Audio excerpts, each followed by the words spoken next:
नमस्कार दोस्तों, आइए आज एक नए कहानी के बारे में सुनते हैं। आज का विषय है कर भला तो हो भला। एक प्रसिद्ध राजा था जिसका नाम रामधन था। अपने नाम की तरह प्रजा सेवा ही उसका धर्म था। उनकी प्रजा भी उन्हें राजा राम की तरह ही पूजते थे।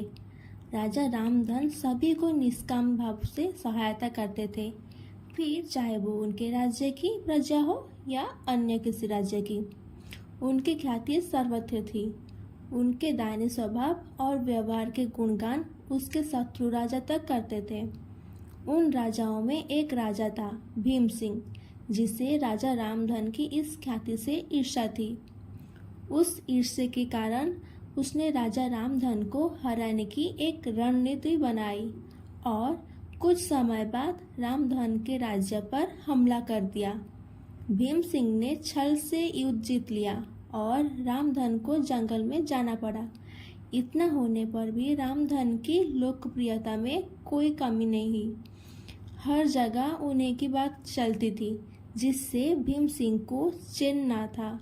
उसने राजा रामधन को मृत्युदंड देने का फैसला किया। उसने ऐलान किया कि जो राजा रामधन को पकड़कर उसके सामने लाएगा वो उसे 100 सोने के दिनार देगा। दूसरी तरफ राजा रामधन जंगलों में भटक रहे थे। तब उन्हें एक राहगीर मिला और उसने कहा, भाई, तुम इसी जगह के लगते हो, क्या मुझे राजा रामधन के राज्य की तरफ का रास्ता बता सकते हो? राजा रामधन ने पूछा, तुम्हें क्या काम है राजा से? तब राहगीर ने कहा, मेरे बेटे की तबीयत ठीक नहीं है, उसके इलाज में सारा धन चला गया। सुना है राजा रामधन सभी की मदद करते हैं, सोचा उन्हीं के पास जाकर या जांचना करूं। ये सुनकर राजा रामधन राहगीर को अपने साथ लेकर भीम सिंह के पास पहुंचे। उन्हें देख दरबार में सभी अचंभित थे। राजा रामधन ने कहा, हे राजन, आपने मुझे खोजने वाले को 100 दिनार देने का वादा किया था। मेरे इस मित्र ने मुझे आपके सामने पेश किया है, अतः इससे वो 100 दिनार दे दे।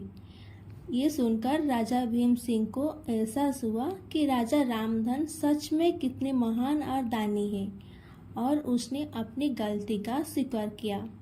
साथ राजा रामधन को उनका राज्य लौटा दिया और सदा उनके दिखाए रास्ते पर चलने का फैसला किया। दोस्तों, इसी को कहते हैं कर भला तो हो भला। हमारी वीडियो आपको अच्छी लगी तो हमारी वीडियो को लाइक, शेयर और हमारे चैनल को सब्सक्राइब करिए, और कैसा लगा कमेंट बॉक्स में ज़रूर कमेंट करें, और ऐसे वीडियो पाने के लिए बेल आइकन को ज़रूर दबाएं।